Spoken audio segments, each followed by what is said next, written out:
Well, good afternoon, y'all. First, before we go out scouting, we want to introduce Dylan.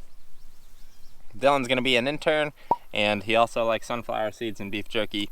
He may have a fruit allergy, which may become a problem because that's all we packed today was fruit and some vegetables, which I don't think he likes vegetables. We also have water in a mason jar. It's a rough summer day out here. It's pretty warm, but today we're going to go in and we're going to scout this piece that we hunted a little bit last year. Actually, Ted and I hunted it. You know when like you're thinking about making a video and like you kind of have the shots in mind, like prior. When I was walking up there, I thought like how funny it would be if when we did these, we were just like, on today's video, we're gonna do a hunt breakdown, and we just had like some goofy song.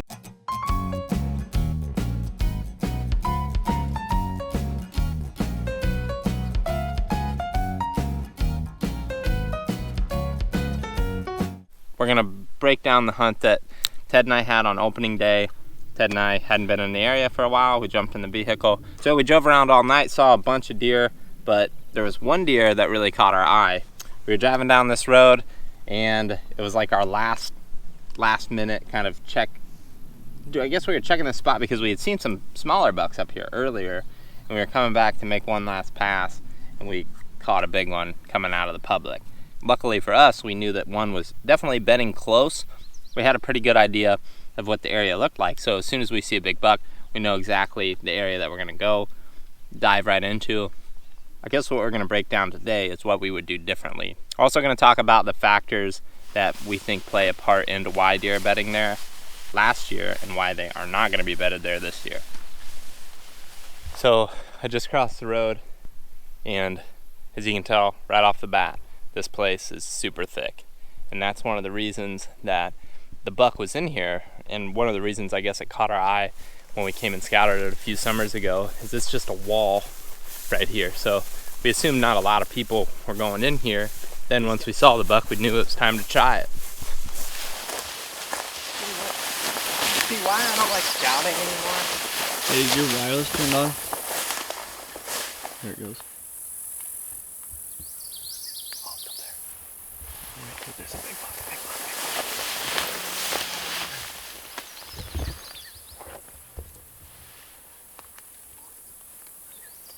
You see him still? No, they just went over. They ran off to the corn. And I saw him. Well, we didn't make it far.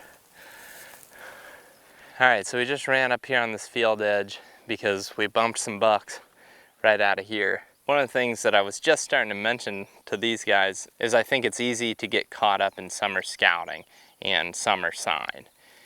Just because you see sign in an area in the summer doesn't necessarily mean that that's where the deer are going to be during the fall. When Aaron and I came in here a couple summers ago, we did the same thing. We bumped deer out of the bedding area right here, but it's a summer bedding area. We found tons of fresh beds right here where those deer just jumped out of. With that intel, I kind of locked onto that. Because I remember once we saw that buck, Ted and I saw that buck in that field, that was the first place Aaron and I talked about, is right here. Well, once it was fall, all this grass is down and those deer aren't bedding here anymore. They're not shifting very far, but they're not right here. And when we're playing this game of trying to be as close to a bedding area as possible, we can't mess that up by, 100 yards. Then we're not close enough. So the first morning that we came in here to hunt was opening morning. It was the morning after we'd seen that big buck. And Ted and I kind of played it safe, and we hunted over here on this fence row.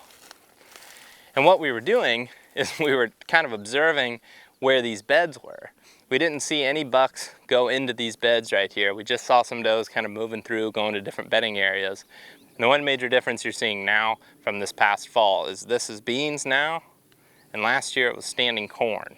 That first morning we just wanted to get to the edge of that corn where we could kind of observe up into this area that we knew the deer would be bedding in, most likely, but we just kind of wanted to make sure that they weren't going to be right here. And if they were right here, we felt like we were pretty dang close to them on that fence row. Once that morning hunt concluded, we knew that we got out of there clean, and we had to kind of get back to the drawing board as far as where we were going to hunt that afternoon. So this field's corn, and at this point, we know the buck is likely bedded somewhere up this direction. Up at the end of that field is just about the end of the public line. So we know he's bedded from here, because we could see that first morning, from this spot, somewhere to that fence line, because past that fence line is just more standing corn. Am I making sense? Yeah. Hopefully y'all are understanding this. So that's, I guess then that night, what we did, we circled up and around, we got on the other side of this field, so it's standing corn between the bedding area and where we're walking in. And we eventually got to the top of this hill right here, and we just snaked our way through the corn super slow. I mean, that took us forever. Didn't it take us like an hour probably just to get from there to there? And again, don't get super locked on that old sign. The reason I keep saying that is because things change every year. I mean, that's something we're learning more and more as we do these summer scouting missions and then hunt them later in the fall. Because I remember specifically, and I'm sure I probably told you this, Ted, I remember specifically seeing huge old rubs on some of these maples right along here. And obviously they looked fresher then than they do now. But I had all that stuff like pinned on my map and everything. I remember those rubs, and this is exactly where we came into the timber, remember? Yeah. So we came in here, and again, this is why we made the mistake of not being far enough this direction. We didn't give ourselves enough space between where we knew he wasn't and the end of the public. We should have went straight up to the end of the public. Instead, we went right into the center of the bedding area, which left there to be room up closer to that private line, and that's where he ended up being. So we cut in here, I believe, little creek channel. I remember this being stressful. Oh, Ted, I was stressed, wasn't I? We were just inching through this stuff too. Yeah, it was this one right here, wasn't it, Ted? Okay, so at this point, we've came in, cut across to the cornfield, came through this little patch of timber where there's this creek, and I'm pretty sure we'd only spooked a couple does up at the top on the other side of the cornfield. So at this point, we think the buck is bedded in this direction, and on the other side of this wall of nasty brush, there's a little patch of open between this patch of timber and just another patch of timber. It's just a very small, narrow strip of CRP. And we thought that buck would be further down that way towards where we were in the morning. We thought we were circling up and around him, just barely threading the needle with the wind blowing this direction and him being down there, hoping that he would walk up that little patch of CRP. Again, we're still basing so much off of that old sign that we had seen that we thought he was bedded that direction. In our heads, we were just basing everything that we were doing off of some old summer scouting. And while we weren't far off, we weren't in the perfect spot, which ultimately led to no shot at this buck. So at this point, we know we're getting close, and we can't go way up in this tree. So I'm pretty sure the bases of our stands were like almost to where I could touch them right now. Like they were just like right there. So we could just barely see over this first line of brush right here. We got up in the stand, felt pretty confident about it, but now we'll hop out on the other side of this tree and kind of show you like where he was and what we would do differently. Oh man, it's a nonsense mess in here. It's just awful. All right, so right there is that gnarly looking dead ash tree that we weren't very high in it, just could barely see over that thick stuff. We had tons of cover. It was a great tree stand setup. And we could see that this trail that comes across right here at about 20, 25 yards was matted down. Again, that's where we hunted in the morning, where we thought the deer were. We thought he was still that direction, and we thought he was gonna come up this little opening sticking into this little patch of blackberry. There's a bunch of blackberry in here, tons of really good bedding habitat. But when it ended up happening is as we were sitting in this tree, he stood up like right over there, probably 60 yards away. So we'll slip over there, check that out, and talk about how we could approach it differently and how we should have approached it that evening and probably would have got a shot at him. See, here's this major trail that actually goes right to that bed. But we could see, I remember seeing this trail and being like, oh, he's gonna walk right up this thing. Like I was certain he was going to. You know, it just looked too perfect. It's like a little runway through here. And if he would have done that, coming from there, he'd be right here, 25 yards, quartering away. Yep. Too good to be true, right? But instead, he must have been like right here.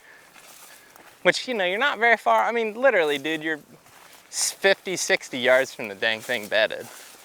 But he had to have been somewhere right in this stuff, because where we saw him first was right there. Oh my goodness, it's a cottontail rabbit, scared me half to death. So we're, yeah, 50, 60 yards from that tree, and where we first saw that buck, he was like right here, right? Like just to where you could see it. You could see his antler. You saw him first, but his antlers were sticking up right here. A little hole right there. I mean, he could have been anywhere in here. It doesn't really matter. Ultimately, what does matter though, is that he was somewhere right in this little patch. He could have been bedded right there. There's no bed there now, but I don't think they're bedding in here right now. But he got out of this bed, walked right up this trail, and walked straight into the corn on private. Once he got on that edge, he walked that way and then ended up going back the other. We grounded at him. Oh, that's right, that's right. Yeah. He walked up to there, we grunted, and he came that way. And then he ended up running back toward, he ended up looking like he saw other deer and running back that way. We needed to be further up this direction. And I guess, ultimately, my biggest regret, I guess, in this one is buying too much into that summer sign. Buying too much into the fact that, you know, we found sign up there in the summer years prior. We needed to just go with more of what we saw the night prior. Had we just went with what we saw, and that was the fact that he made it to that field in daylight and just got on that edge, we'd have been darn close to him and probably would have had a lot better chance at shooting him. Instead, he was already past us. He was already going that direction. We tried to grunt to him, and on October 1st, that's kind of a long shot. It can work, but we were already a little bit out of the game, in my opinion. Now, a little bit to more of the why we think he was here in this specific spot during that time of the year. It's as simple as the standing corn. This bedding area is pretty easy to access otherwise. I mean, anybody coming from private land can walk across an open field of beans. Any deer going out into the field in the summer, anybody can see from that road too, any deer out in those beans. But with it being standing corn and it being surrounded by that standing corn, they were really isolated back in here, and they could kind of go about their business without anybody seeing them from the road. He made the mistake of being out there at very last light, and we just happened to pass by one last time and catch him out there. And that's what set us off to come back here in the first place. But this year with it being beans, I really don't think this bedding area is going to be that active. I think they're going to push closer down towards the river. They're going to be further away from this field in daylight. Obviously, hindsight's 20/20, and we know what we would do differently, but there's a chance that all conditions could change and we never hunt here again for whatever reasons. There very well could be an influx in hunting pressure, and we may not ever be back here again. That's just kind of the nature of how we hunt. But we know for the next time that if we have similar conditions, for one, don't buy into that sign, and two, just get between where you think he is and where you know he made it in daylight, period. I mean, I just think that's silly now looking back at that we didn't just get to that edge, facing back into the public, because we knew he was coming from here, going out there. We should have been up there. Hold on, quick delay here. You guys aren't taking advantage of the wild berries out here. Sorry, you're not having a good time. So Dylan's on the trail that that buck walked out into that field on. And you know what we could have done, all this stuff mats down quite a bit in the fall. What we could have done is taken that same route in, but instead of cutting through the corn, just followed the fence line all the way up and popped into this brushy stuff. The elevation changes just enough right here that if we would have taken our time, we could have darn near crawled right up to where that buck was bedded and then been facing this trail and any trails going off to the right. So either way, if he would have come up from where we thought he was and split off, we'd have been right in the middle of him, been able to shoot to the right and to the left. So basically what I'm saying is our setup, instead of being down there, Should have been right on the fence, facing back this way. Ted and I are just sitting here talking about all the things that, you know, we could have done differently, and ultimately what I think it comes down to and what we kind of agreed on is be careful with summer scouting. You know, it's good to get out and scout, but make sure you're looking at historic sign. But when you see that historic sign, still don't lock on to anything too much because factors change, right? I've never seen a big buck come out in this field when that's not corn. But as soon as it was corn, there was one in here.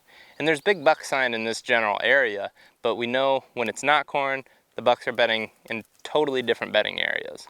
So get out, scout, locate deer, you know, look at that historic sign, but ultimately you have to be mobile within the hunting season and you have to be ready to adjust to different circumstances on every given year. So I'm just standing here just sweating, just baking in the sun. So we're gonna slip out of here, kind of loop our way back and probably get out of here for the day. But hopefully you guys learned something from our, you know, what I think are subtle mistakes. You know, we were in the game, but we obviously didn't get a 20-yard chip shot on that buck, which we really would have liked to. But hey, seriously guys, here's what we ought to do. Let's snake our way back through the berry patch, have a few berries, slip on out of here, get some seeds, get some water, and potentially do some more scouting. Okay. Hey, hope you guys enjoyed this week's Hunt Breakdown. All right, now here's how this is gonna cut out. Here's how this is gonna cut out. So it's gonna, you know that song, Mindy's Morning Surprise, where it's like, it's gonna be that closing out the video and us just picking some berries. That's the vision that I have. And it's gonna be like, watch more.